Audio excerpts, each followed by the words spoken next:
તળાવનું પાણી જૂના પુરાણા તળાવ ભરીને પાછું પડ્યું છે. ફૂલ ભરાઈ ગયું તળાવ. આ દુકાનની અંદર હવે આબુ થઈ રહ્યું છે.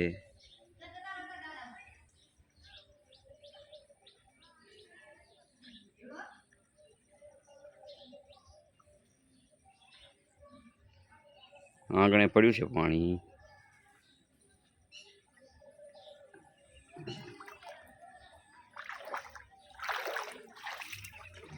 આખી શેરીમાં પાણી પડ્યું. ગરમ પાણી પહેરી ગયું છે. આપણી દિવાલ છે, દિવાલે આખામાં પાણી ભરેલું પડ્યું છે.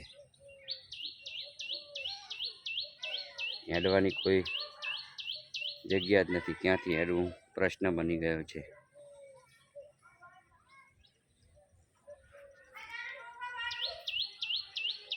આ તમે દ્રશ્યો જોઈ રહ્યા છો જૂના પુરાણાના તળાવના.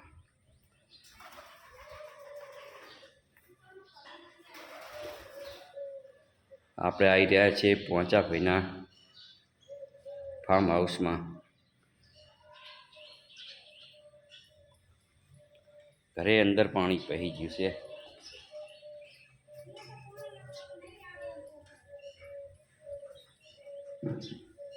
આ જાજરું બાથરૂમ, કેલ્બો બધું પાણીની અંદર છે.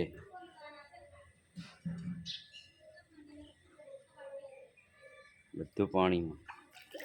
આ ઝાડખા બધા પાણીની અંદર છે એટલે બધા લગભગ બળી જવાના છે.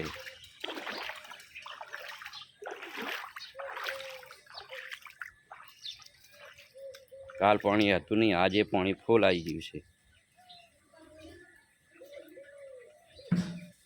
શાકભાજી વાવેલી હતી એ બધી પાણીમાં જ છે.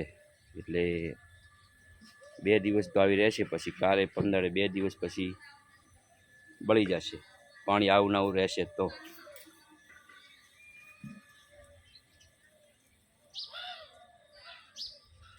ઠેઠ પાણી અંદર આવી ગયું છે.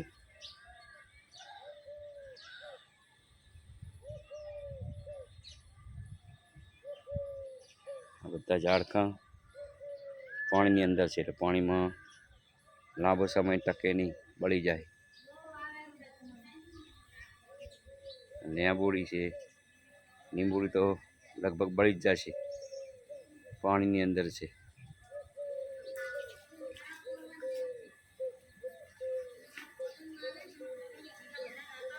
આ છે આપણું ઘર. થોડુંક ઊંચું છે એટલે લગભગ પાણી તો અહીંયા નહીં આવે.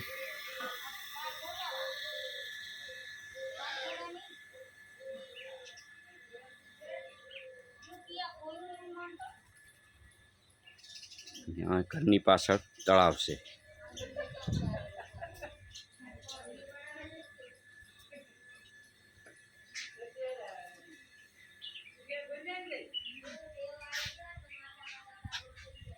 શાકભાજી વાવેલી છે, બધી પાણીની અંદર છે.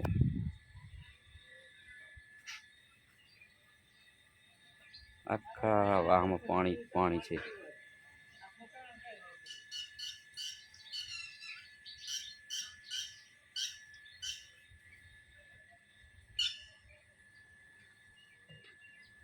તળાવ ઉભરીને પાછું પડ્યું છે.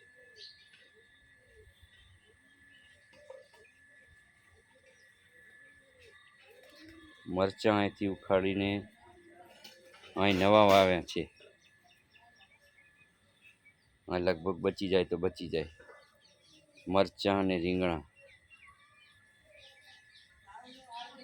ઊંચાળા ભાગમાં પાણી ના આવે તો એ બચી જાય.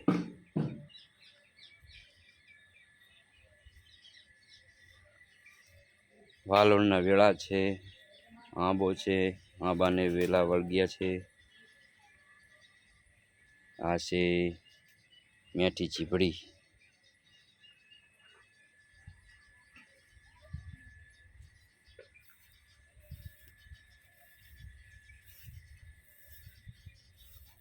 આ છે આંબો.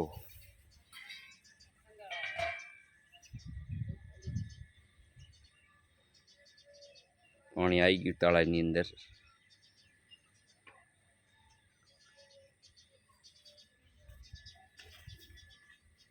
આપણે લીંબોડીની નજીક જતા રહ્યા. લીંબોડીની અંદર પાણી ફૂલ ભરેલું છે. જો આ લીંબોડી છે. લીંબુ ખૂબ આવ્યા છે પણ શું કરવાનું, બળી જશે.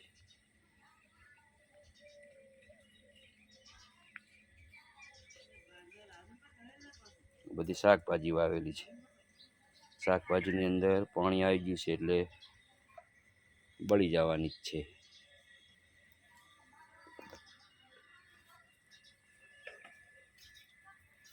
સારું, તમને વિડીયો સારો લાગ્યો હોય તો લાઈક કરજો, શેર કરજો અને સબસ્ક્રાઈબ કરજો.